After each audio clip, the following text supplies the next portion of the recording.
జిల్లాలో మంత్రుల యొక్క పర్యటన జరిగినట్టుగా పలు కార్యక్రమాలను ప్రారంభించినట్టుగా చూడడం జరిగింది.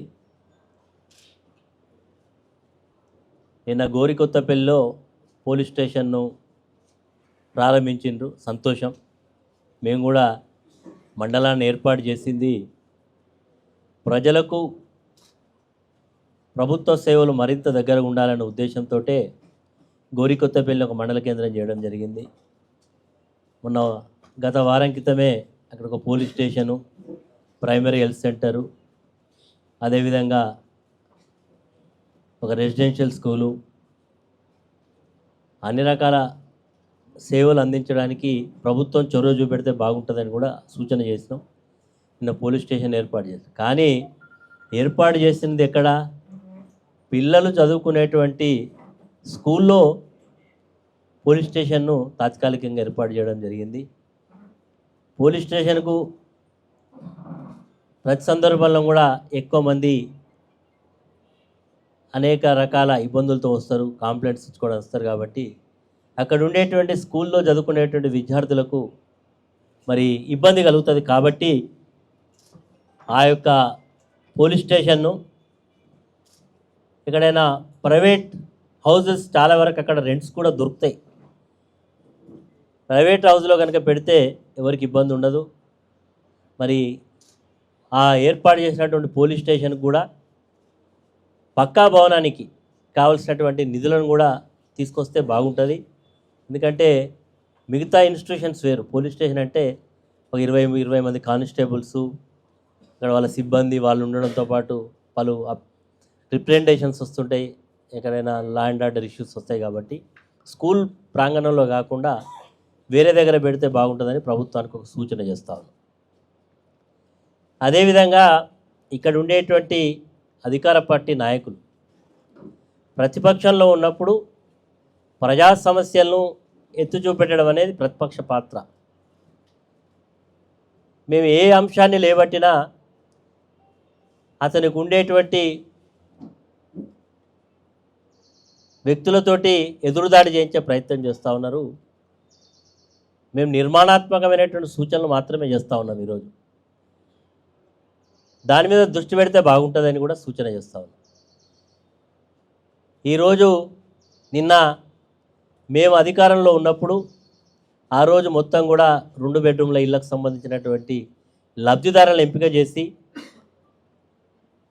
పట్టాలన్నీ కూడా ఇచ్చే సందర్భంలో అప్పటికే గృహప్రవేశాలు చేయించి పాలు వంగిచ్చి అక్కడ కొద్దిమంది లబ్ధిదారులకు పట్టాలు ఇచ్చి పబ్లిక్ మీటింగ్లో వాళ్ళు ఆ పట్టాలు ఇవ్వాలనుకున్నాం. మేము ఇచ్చిన తర్వాత 12 గంటలకు ఎప్పుడో మేము అక్కడ గృహప్రవేశాలు చేసిన తర్వాత 12:30కో ఎప్పుడో ఎన్నికల అనౌన్స్ చేస్తూ ఎన్నికల సంఘం నోటిఫికేషన్ విడుదల చేయడం సందర్భంలో ఆ పట్టాలు ఇవ్వడం ఆగిపోయినాయి. కానీ ఈ ప్రభుత్వం వచ్చిన తర్వాత దాదాపు 2 సంవత్సరాలైంది.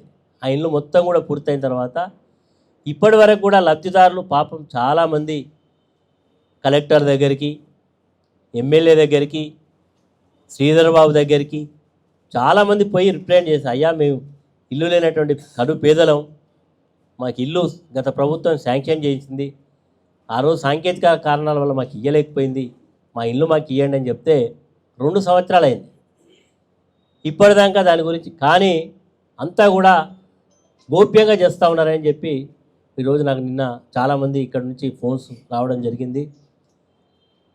5గురికి ఇచ్చినట, మళ్ళీ 5గురికి వాపసు తీసుకున్నారట. ఎందుకు ఇంత మరి గోప్యంగా పెడుతున్నారు? నిజంగా గతంలో మేము పెట్టినటువంటి లిస్టులో ఏమన్నా మీకు అనుమానాలు ఉంటే, అనర్హులు ఉంటే తీసేసి అర్హుల వాళ్ళకి ఇవ్వండి. ఎందుకు ఇంత? ఈరోజు ఈ 2 బెడ్రూమ్ల కేటాయింపులలో అధికార పార్టీ నాయకులు ప్రజల దగ్గర నుంచి పెద్ద మొత్తంలో డబ్బులు వసూలు చేసినట్టుగా మాకు కంప్లైంట్స్ వస్తూ ఉన్నాయి. అధికారులు కూడా చెప్తా ఉన్నాం. గతంలో మరి దాదాపుగా మొత్తం కూడా అయిపోయింది. గ్రౌండ్ ఫ్లోర్లు ఫిజికల్ హ్యాండిక్యాప్డ్ వాళ్ళకి ఫస్ట్ ప్రయారిటీ ఇచ్చినాం. తర్వాత ఎవరికి 2nd ఫ్లోర్ ఉండాలి, ఎవరికి 3rd ఫ్లోర్ ఉండాలి, డ్రా సిస్టంలో ఎంపిక కూడా చేయడం జరిగింది. ఆ రోజు కూడా కలెక్టర్ గారు, ఆ రోజు ఉండేటువంటి ములుగు, ఈరోజు ప్రస్తుత కలెక్టర్గా ఉన్నటువంటి మరి ఆ రోజు అడిషనల్ కలెక్టర్ ఉన్నవారు, అప్పుడు ఉన్నటువంటి ప్రజాప్రతినిధులు అందరం కూడా చాలా నిబద్ధతతో చేసినాం. ఎలాంటి మరి విమర్శలకు తావు లేకుండా చేయడం జరిగింది. కానీ ఇప్పటివరకు కూడా 2 సంవత్సరాలైనా మరి ఆంతర్యం ఏమిటో తెలవడం లేదు. తక్షణమే గతంలో ఉండేటువంటి ఎవరైతే లబ్ధిదారులరో వారందరికీ కూడా ఇల్లు ఇవ్వాలి. ఇది కార్యకర్తలు పంచుకోవడానికి ఇండ్లు మిగిలినాయి, మనిషికో 3 పేర్లు తెలిసి మళ్ళీ పంచుకుందామంటే ఇది మంచి పద్ధతి కాదు. నేను మాట్లాడగానే మళ్ళీ నలుగురు పిలిచి మాట్లాడియడం కాదు. ఆత్మపరిశీలన చేసుకోవాలి, నిజాయితీగా నిబద్ధతగా. నిజంగా నీకు అంత కమిట్మెంట్ ఉంటే ఇంకో 500 ఇల్లు కట్టు, ఇంకో 1000 ఇల్లు కట్టి ఆ రకంగా పేదవాళ్ళకి ఇల్లు కట్టి. ఇప్పుడు ఈరోజు భూపాలపల్లి ఉండే వాళ్ళకు 2 బెడ్రూమ్ల ఇల్లు ఇందిరం ఇల్లు ఇస్తా అన్న, ఇక్కడ ఎవరికి ఇళ్ళ స్థలాలు లేవు. పొట్ట చేత పట్టుకొని పట్టణానికి ఇక్కడికి వచ్చేదో బతుకు దగ్గరికి వచ్చిన వాళ్ళు ఇక్కడికి రోజు కూలీలుగా పనిచేసేవాళ్ళు, చాలామంది కిరాయిలు కట్టలేక ఇబ్బంది పడుతున్న వాళ్ళు. కాబట్టి దాని విషయంలో రాజకీయాలు వద్దు, తక్షణమే ఇళ్ళ కేటాయింపు చేయమని కూడా ఈ సందర్భంగా డిమాండ్ చేస్తూ ఉన్నాం. అదేవిధంగా ఈరోజు రైతులు ఎంతో కష్టపడి వ్యవసాయం చేయడానికి పత్తి విత్తనాలు పెట్టిండ్రు. పత్తులకు అనుకూలమైనటువంటి వర్షం పడుతూ ఉన్నది. ఇక పెద్ద వర్షాలు ఏమి కూడా రిపోర్ట్ కాలేదు.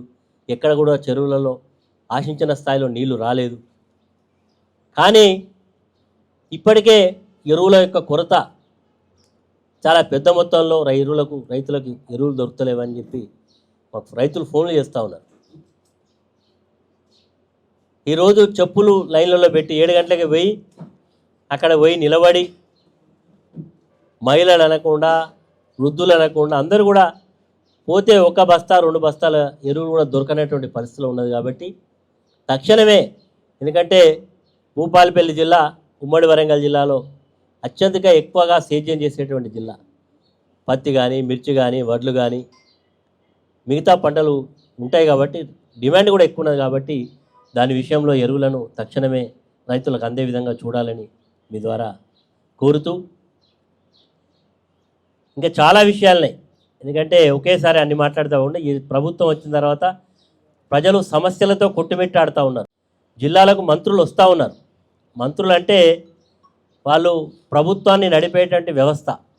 మరి ఈ జిల్లా నుంచి శ్రీధర్ బాబు గారు మంత్రిగా ఉన్నారు కాబట్టి వారు కూడా ప్రత్యేక దృష్టి పెట్టాలి. ఏం జరుగుతున్నది జిల్లాలో, ఏ రకమైనటువంటి కార్యక్రమాలు జరుగుతున్నో దాని మీద కూడా దృష్టి పెట్టి పనిచేయమని కూడా వారికి సూచన చేస్తూ ఉన్నా. ఎరువుల విషయంలో కావచ్చు, ఈరోజు మన జిల్లాలో ఉండేటువంటి కాళేశ్వరం ప్రాజెక్టు ప్రభుత్వాన్ని విజ్ఞప్తి చేస్తూ ఉన్నా.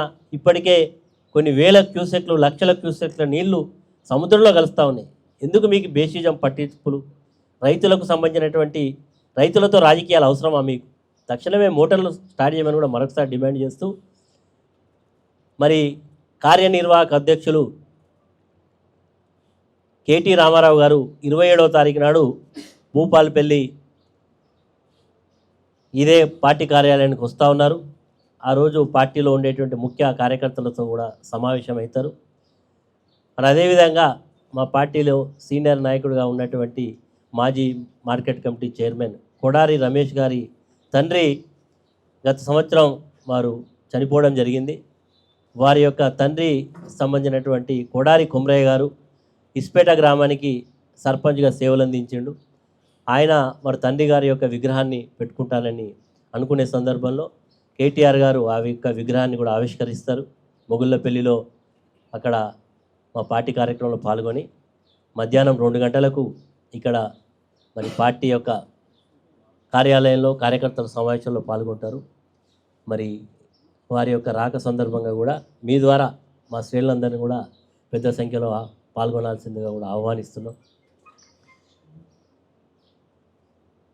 అని సందర్భంగా తెలియజేస్తున్నా. అక్కడికి పోయి ఇక్కడికి వస్తారు. మీ సంగతి కూడా ఉన్నది, మీ మీడియాది. నేను ఎమ్మెల్యేగా ఉన్నప్పుడు మీకు ప్లాట్స్ ఇవ్వడం జరిగింది. మరి అవి కూడా ఎందుకు ఇస్తలేరో మరి వాటిని కూడా ఇవ్వాలని చెప్పి ఒక ప్రజాప్రతినిధిగా మరి గతంలో వారికి కేటాయించినటువంటి ఇళ్ల స్థలాలను ఇవ్వాలని కూడా మరొకసారి ప్రభుత్వాన్ని విజ్ఞప్తి చేస్తూ ఉన్నాం. ఎందుకంటే మీడియా మిత్రులు అంటే కూడా మరి ఆ రోజు ఆలోచన చేసి భూపాలపల్లిలో సరైన స్థలం లేకపోతే గన్పూర్లో ఉండేటువంటి స్థలాన్ని ఎంపిక చేయడం జరిగింది. ఆనాడు ఉండేటి కలెక్టర్ గారు అందరి సమక్షంలోనే మరి మీకు కావాల్సినటువంటి మరి సర్టిఫికెట్స్ కూడా ఇవ్వడం జరిగింది. కాబట్టి మరి ఇంకా ఆలస్యం చేయకుండా మీకు ఇల్లు ఇస్తే బాగుంటుంది. ఆ 2 బెడ్రూమ్ల ఇళ్లలో మీకు కూడా ఇల్లు కట్టిస్తే బాగుంటుందని నా యొక్క డిమాండ్.